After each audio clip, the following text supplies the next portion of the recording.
महापुराण सर्व दुःखावर सर्व संकटावर एकच औषध आहे। जसं एखाद्याचं पोट दुखत असेल तर पोटाची गोळी, एखाद्याचं डोकं दुखत असेल तर डोक्याची गोळी आहे की नाही। तसंच कोणी परेशान नसेल, खूप आपण परेशानीत आहो, शिवपुराण कथा आपण श्रवण केल्यास आपल्या साऱ्या परेशानी दूर होतात।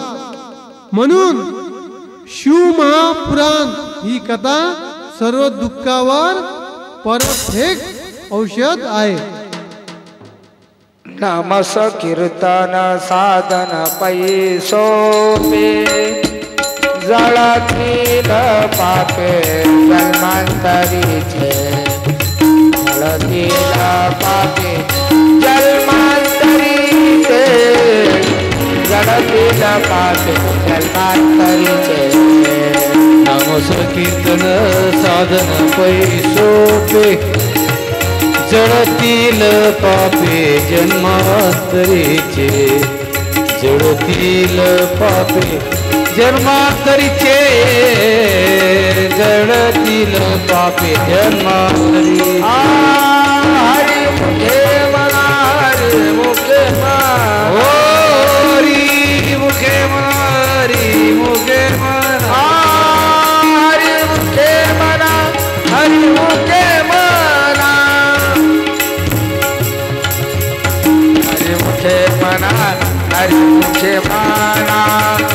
पुण्याची गणना कोण करे, पुण्याची गणना कोण करे, पुण्याची गणना कोण करे, पुण्याची गणना मना, पुण्याची गणना कोण करी, पुण्याची गणना कोण करी, पुण्याची गणना कोण करी। एक वेळ काय झालं, खूप असा दुष्काळ पडला होता। मग एक ऋषी सुतजीला विचारतात, अनेक वर्षापासून पाऊस पडत नाही, शेतकऱ्यांना पीक पाणी होत नाही, शेतकऱ्यांचं भलं झालं पाहिजे, असं काही आपला उपाय सांगा। पाऊस येत नसल्यामुळे जनावराला वासराला पिण्यासाठी पाणी नाही, जेणेकरून पाऊस येईल आणि शेतकऱ्यांना उत्पन्न होईल, अन्नधान्य झाले पाहिजे व शेतकरी खुश झाला पाहिजे। त्यांनी त्या ऋषीला काही उपाय काहीतरी सांगा।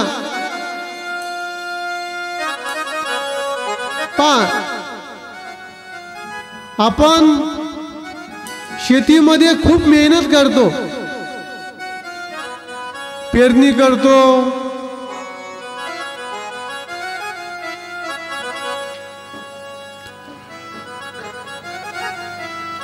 खूप अशी शेतीमध्ये मेहनत करत आहे, अनेक दिवस झाले, पण आपल्या घरामध्ये बरकतच नाही, अन्नधान्य पीक कमी होऊ लागलं। आपल्याला जर असं वाटत असेल शेती माऊली पिकली पाहिजे, त्यासाठी एक नारळ आपण आपल्या शेतामध्ये, शेताच्या अशा मधोमध हटकेश्वर महादेव व बळीरामजी नाव घ्यायचं। नाव ध्यान ठेवा, हटकेश्वर महादेव व बळीरामजी हे नाव घ्यायचं आणि शेतात नारळाला ते असं मधामध्ये गाळून टाकायचं. असं केल्यास शेतीमध्ये आपल्याला अन्न धान्य बरकत येईल. ज्याला उत्पन्न होत नाही त्याने हे उपाय करून बघा. हे माझ्या मनाने मी सांगत नाही, हे शिव महापुराण कथेमध्ये लिहून आहे. शिव महापुराण कथा 2 खंड, पेज नंबर 240, अध्याय आहे 13वा, पेज नंबर 240 ते 255. शिव महापुराण कथा गोरखपूर असं या शिव महापुराण पुस्तकाचं नाव आहे. ज्यांनाही पाहायचं ते पाहू शकतात, कारण हे यामध्ये असं सत्य लिहिलेलं आहे. हटकेश्वर महादेव बळीरामजी हे नाव घेऊन आपण ते कार्य केलं पाहिजे, तर आपली प्रगती चांगली होईल.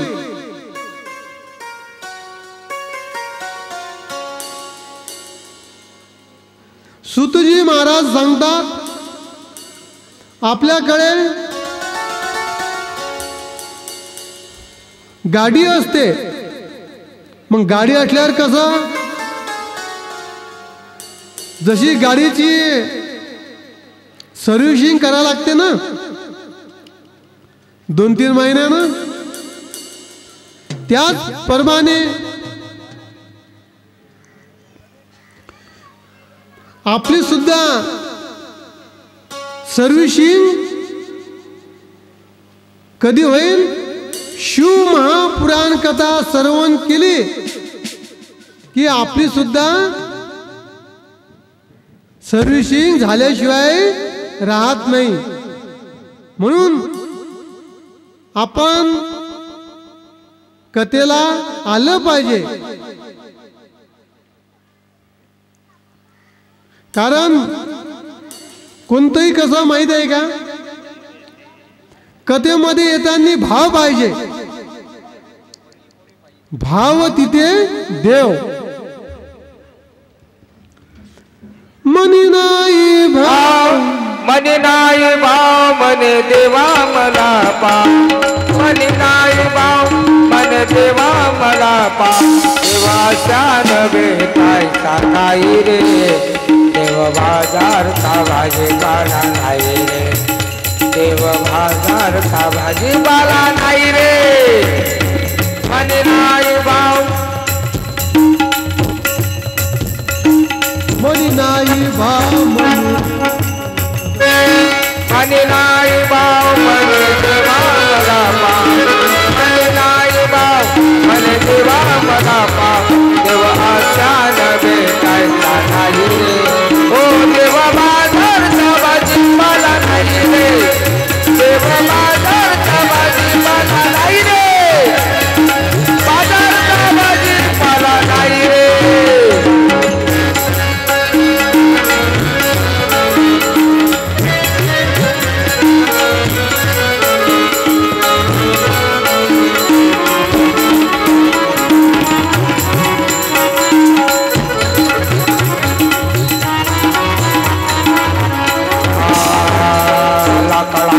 ठेव त्याला अग्नीचं ठेव, मातीचा देव त्याला पाण्याचं, सोन्या चांदीचा देव त्याला सोनाचं भेव.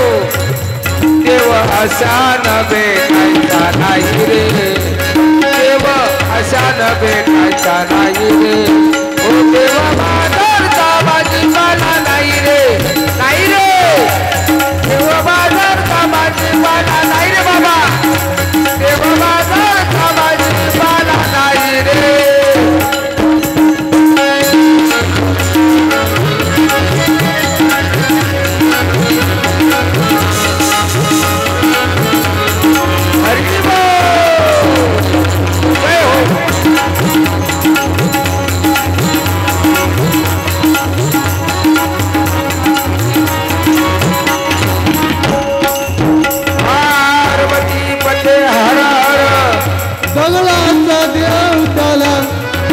वदराचं भेव सगळांचा देव त्याला वदरात भेव सगळांचा देव त्याला वदराचा भेव सोन्या चांदीचा देव त्याला चोराचा भेव सोन्या चांदीचा देव त्याला चोराचा भेव देव अशान भेटायचा नाही देव अशान भेटायचा नाही देव बाजारचा भाजीपाला नाही देव बाजारचा भाजीपाला नाही हो देवाचं देवत्व आहे ठाई ठाई देवाचं देवत्व आहे ठाई ठाई मी तू पण गेल्यावर अनुभव नाही तुकड्या दास म्हणे ऐकाई गाई तुकड्या दास म्हणे ऐकाई बाई देव बाजारचा भाजीपाला नाही रे देव बाजारचा भाजीपाला नाही रे हे बाबा देव बाजारचा भाजीपाला नाही रे हो म्हणे नाही भाव म्हणे देवा मला पाव म्हणे नाही भाव म्हणे देवा मला पाव देव बाजारचा भाजीपाला नाही रे देव बाजारचा भाजीपाला नाही रे बाबा हे बाबा हे बाबा देव बाजारचा भाजीपाला नाही गाई दुधाचा देव त्याला डोक्याचं भेव दही दुधा दही दुधाचा देव त्याला मोक्याचं भेव दही दुधाचा देव त्याला मोक्याचं भेव मातीचा देव त्याला पाण्याचं देव मातीचा देव त्याला पाण्याचं भेव देव अशान भेटायचा नाही रे देव बाजारचा भाजीपाला नाही रे हे बाबा बाबा देव बाजारचा भाजीपाला नाही रे अंगी नाही ज्ञान म्हणे मला देवा मला पाव अंगी नाही ज्ञान म्हणे देवा मला पाव देव अशान भेटायचा नाही रे देव बाजारचा भाजीपाला हो देव बाजारचा भाजीपाला नाही रे एक वेळेस भगवान श्रीकृष्णाला 5 पांडवांनी भोजन करण्यासाठी बोलावलं होतं 56 भोग तयार केले परंतु भगवान श्रीकृष्ण जेवायला गेलेच नाही आरती काढली सोन्याचं ताट आणलं परंतु आज विदुराकडे जातो म्हणाले पण देव येते म्हणून विदुराला खूप आनंद झाला तोपर्यंत भगवान श्रीकृष्ण त्यांच्या घरी पोहोचले बी होते देव घरात बसले विदुराच्या राणीने देवाला पाहून ती एवढी भयभीत झाली तिने जे केळं होतं केळं फेकून दिलं आणि केळाची साल भगवान श्रीकृष्णाला खाऊन घातली कारण राणी देवावर खूप प्रेम करत होती राणीला काहीच समजलं नाही देवाला केळं न खाऊ घालता फोतरच खाऊ घातलं भगवंत कशाचा भुकेले आहे भावाचा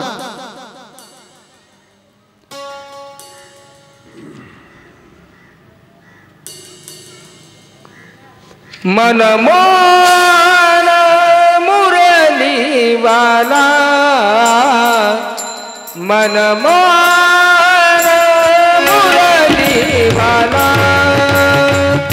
मनमोहन मुरली वाला संताचा नवेला मनमोहन मुरलीवाला नंदाचा नवेला मनमोहन मुरलीवाला मनमोहन मुरलीवाला मनमोहन मुरलीवाला ओ विदुरात करता भक्सुनी कन्या परमानंद झाला ओ विदुरात भक्सुनी कन्या परमानंद झाला आ मनमोहन मुरलीवाला नंदाचा नवेला मनमोहन मुरलीवाला नंदाचा अलवेला मनमोहन मुरलीवाला मनमोहन मुरलीवाला मनमोहन मुरलीवाला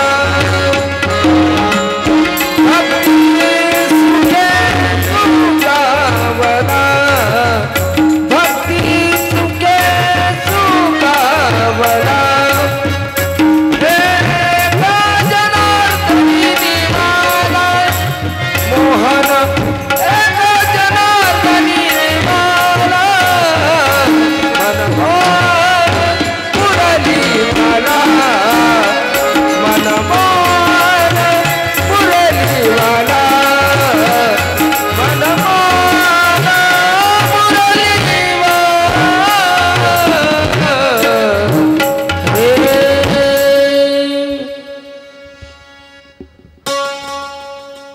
भगवान शिवजीला काय चढवल्याने आपल्याला काय फायदा होतो 26 तारखेला महाशिवरात्री आहे 26 तारखेला आणि 27 तारखेला आपला महाप्रसाद राहील दुपारी 12 वाजता शिवजीला 7 बोरं जर शिवजीला अर्पण केलेस जो नेहमी बिमार राहते ज्यांना पोटाचा आजार आहे नेहमी बिमार राहतो त्या व्यक्तीने भगवान शिवजीला बोरं अर्पण केल्यास मोठमोठी बिमारी सुद्धा दूर झाल्याशिवाय राहत नाही म्हणून आपण शिवजीला बोरं अर्पण केले पाहिजे शिवजीला बोर खूप आवडते शिवजीला सरसोचं तेल जर आपण अर्पण केलं जो नेहमी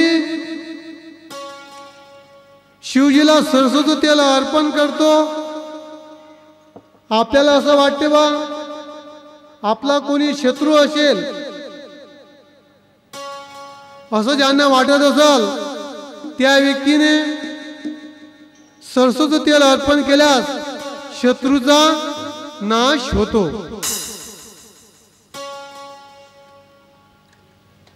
तसं शिवजीला मूंग अर्पण केल्यास काय होते शिवजीला आपण मूंग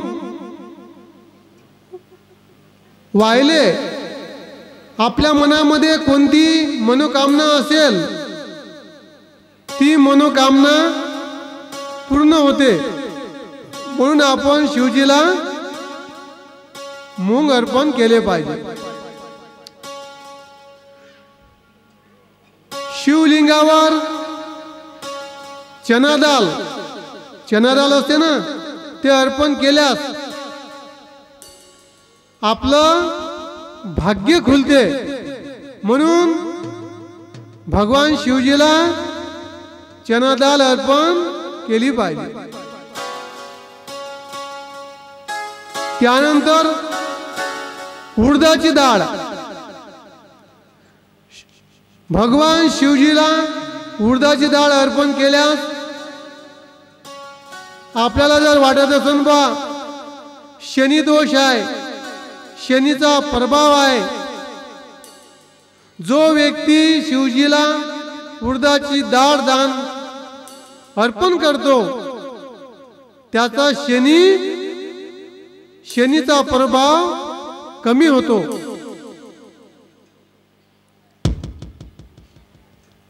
त्यानंतर येते मसूर डाळ. तो म्युझिक देत जातो आवाज हो म्युझिक.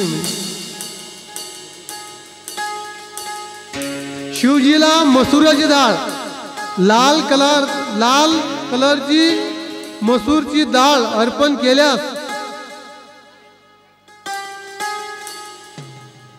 आपल्याला जर वाटत असेल ना आपल्यावर बा खूप असं कर्ज झालेलं आहे आणि ते कर्ज दूर होत नाही, म्हणून शिवजीला मसुराची डाळ अर्पण केल्यास कर्जापासून मुक्ती मिळते. भगवान शिवजीला गुळ चढवल्यास जो व्यक्ती गुळ चढवतो त्याला सुयोग्य पुत्र प्राप्त होतो. आपल्या घरी सुयोग्य पुत्र जन्माला येते.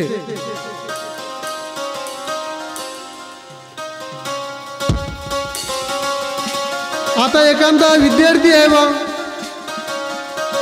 आणि त्याचं अभ्यासामध्ये मनच लागत नाही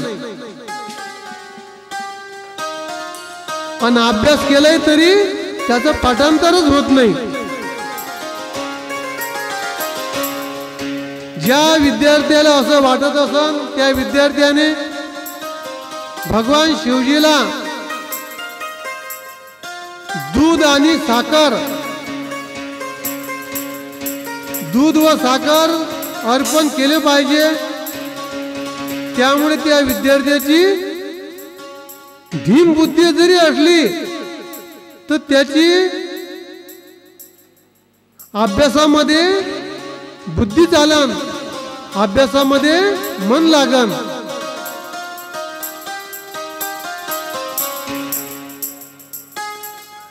जेवढे शिवजीला पदार्थ आहेत, जेवढा अनाज आहे, सर्व शिवजीला कोणकोणत्या धान्यापासून काय काय आपल्याला प्राप्त होते. शिवजीला तांदूळ अर्पण जर केल्यास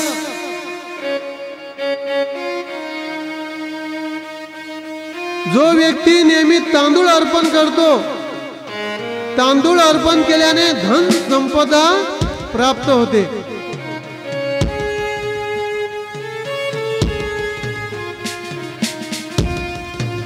भगवान शिवजीला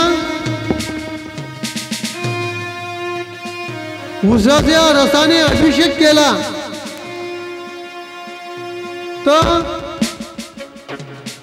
जो व्यक्ती उसाचा रस अर्पण करतो तो व्यक्ती संसारामध्ये सुख प्राप्त करू शकतो. शिवजीला साखर चढवली, मध किंवा साखर चढवल्यास घरामध्ये वैभव प्राप्त होते.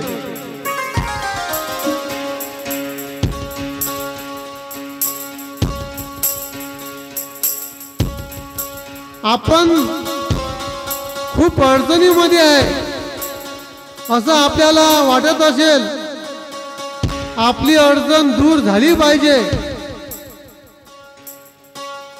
भगवान शिवजीला लवंग दान केली पाहिजे. 4-5 जे आपल्या परीनं, तर हे लवंग दान करण्याचं सुद्धा याच्यातनी महत्व सांगितलेलं आहे. अपराजितचं जे फूल असते, जो व्यक्ती अपराजितचं फूल भगवान शिवजीला चढवतो तो समस्त दोष मुक्त होतो.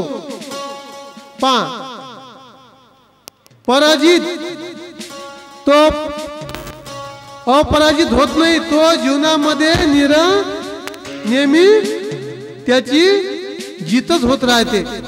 म्हणून अपराजितचं फूल आपण भगवान शिवजीला चढवलं पाहिजे. भगवान शिवजीला काळे मिरे अर्पण केले पाहिजे. काळे मिरे अर्पण केल्यास रोगापासून मुक्ती मिळते.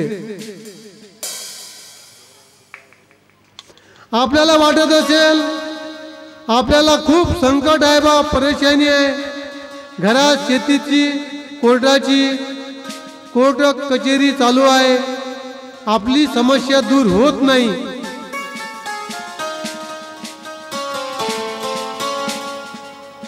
आपण शिवजीला गुळ आणि हनुमानजीला गुळ आणि फुटाणे असा प्रसाद आपण अर्पण केला पाहिजे. आणि मंगळवारी आणि शनिवारी हनुमान चालीसा त्याचं वाचन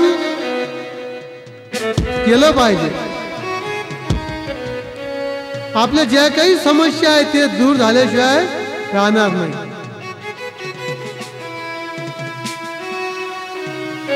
आपल्याला वाटत असेल आपल्या घरामध्ये अखंड लक्ष्मी राहिली पाहिजे, त्यासाठी पांढरी रुई असते ना, पांढरी रुई हे हळद, तांदूळ आणि 1 रुपया आणि पांढरं वस्त्र किंवा पांढरी अशी बर्फी हे त्या रुईला, पांढऱ्या रुईला अर्पण केल्यास घरामध्ये लक्ष्मी राहते, पैसा राहते. जो व्यक्ती कसं पूजन करन त्या व्यक्तीचं किस्मत चमकेल.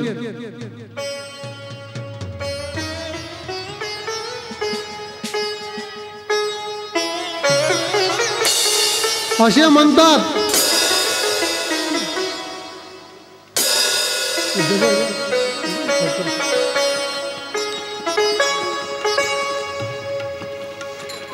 नमः शिवाय ओम नमः शिवाय हर हर बोलो नमः शिवाय.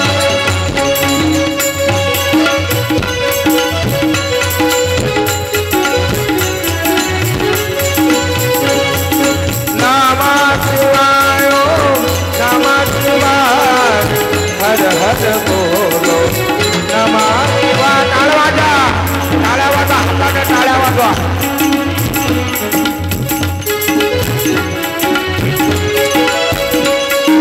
गंगाधरा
असे म्हणतात गंगेमध्ये स्नान जर केलं तर आपलं पाप जाते, पण कधी मनामध्ये विश्वास पाहिजे.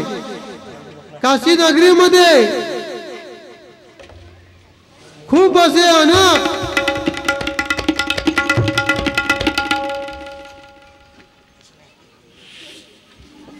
अनेक घाट आहेत आणि त्या घाटावरून सर्व भक्त त्या काशी नगरीला चाललेले आहेत. ओम नमः शिवाय, ओम नमः शिवाय, ओम नमः शिवाय असं ते भक्त म्हणत चाललेले आहेत. भगवान शिवजी आणि माता पार्वती माता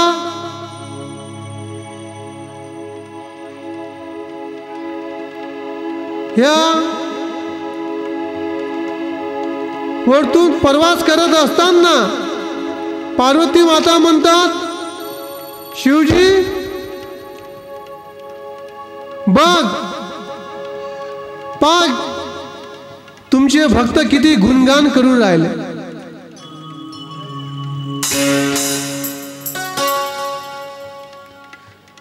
शिवजी म्हणाले, हो खूप भक्त आहे.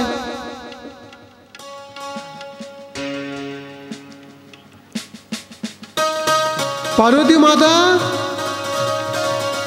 शिवजी व काशी नगरात भ्रमण करत आहे आणि पार्वती माता इकडे भक्ताला खूप मोठी अशी गर्दी पाहून शिवजीला सांगत आहे. हे 2 मिनिटं महाराज शूटिंग झालं.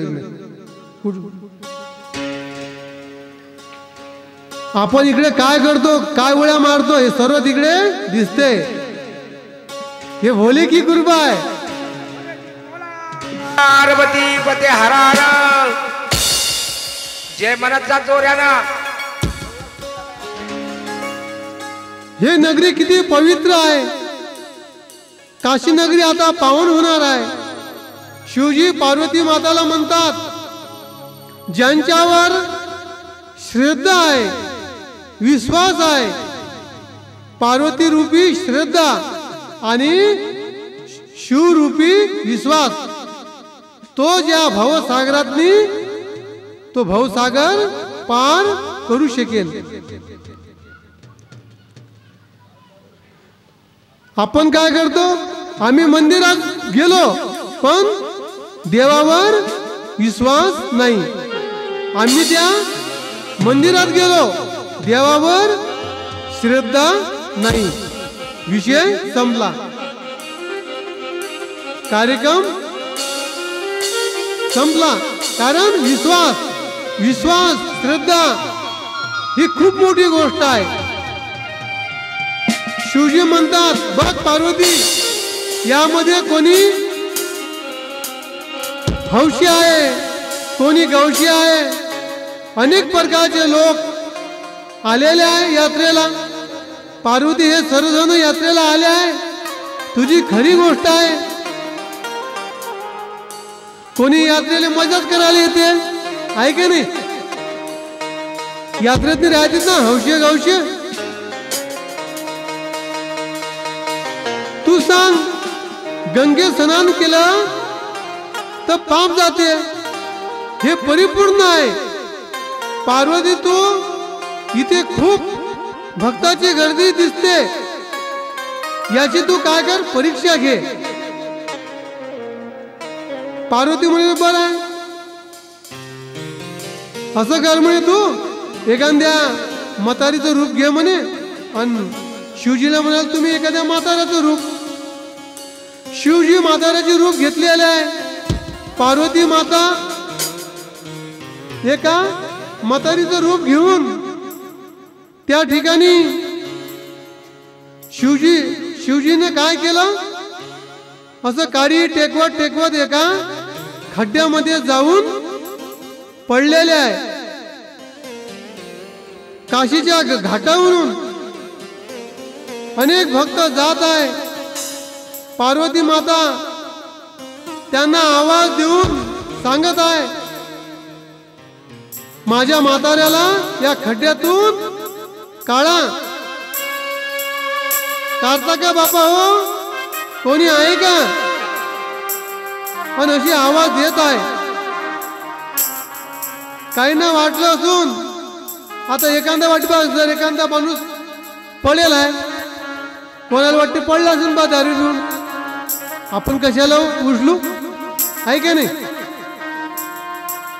त्यामुळे आपण काही कोणाला उचलत नाही. आता पार्वती विचारत आहे येणाऱ्या जाणाऱ्यांना, बाबा रे माझ्या म्हाताऱ्याला काढून द्या. एक जण तयार झाला, हो देतो ना काढून.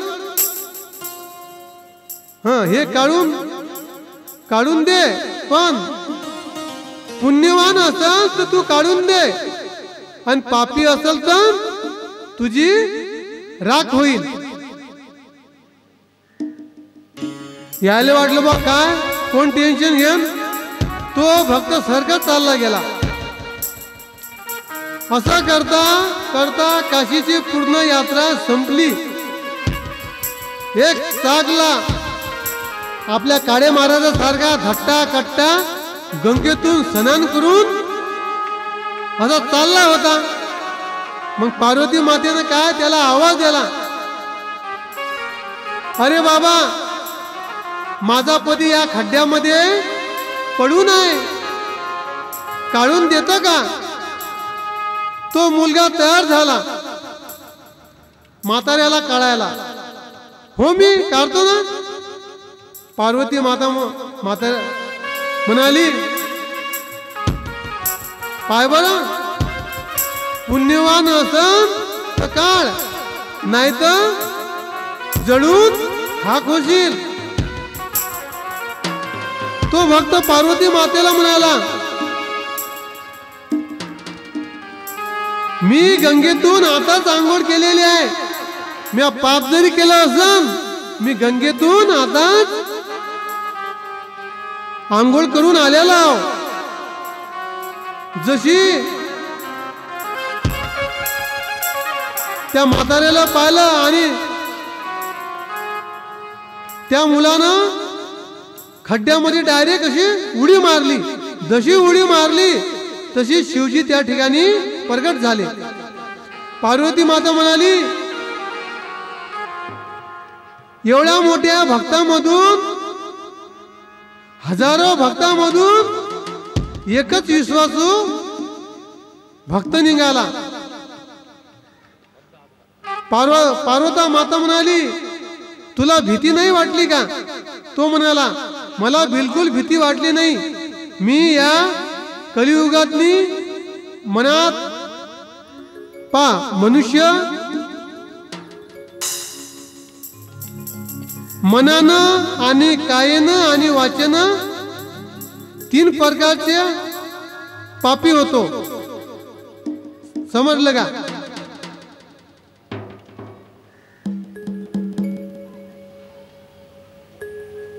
मग आई तुला सांगू मी, काल जरी पाप केलं असेल पण आज गंगेमध्ये स्नान केलेलं आहे. माझं पाप गेलं हे मला पक्का विश्वास होता. म्हणून शिवमहापुराण कथा श्रवण केल्याने तुमच्या पापाची होळी होते. हे विश्वास आपण मनामध्ये ठेवला पाहिजे. शिवमहापुराण श्रवण केल्याने आपल्या जीवनाचं कल्याण होते. म्हणून शिवमहापुराण कथा आपण या ठिकाणी आपण श्रवण केलेले आहे. आपण खरोखरच खूप भाग्यवान आहात. आपल्या या शेलवाड्या नगरीमध्ये शिवमहापुराण कथेचा हा दुसरा दिवस आहे. या ठिकाणी आज झालेली सेवा भगवान चौऱ्या महादेवाच्या चरणी अर्पण करतो. थोड्याच वेळामध्ये आरती होणार आहे. आरतीची तयारी करा. महाराज ताट घ्या. आरती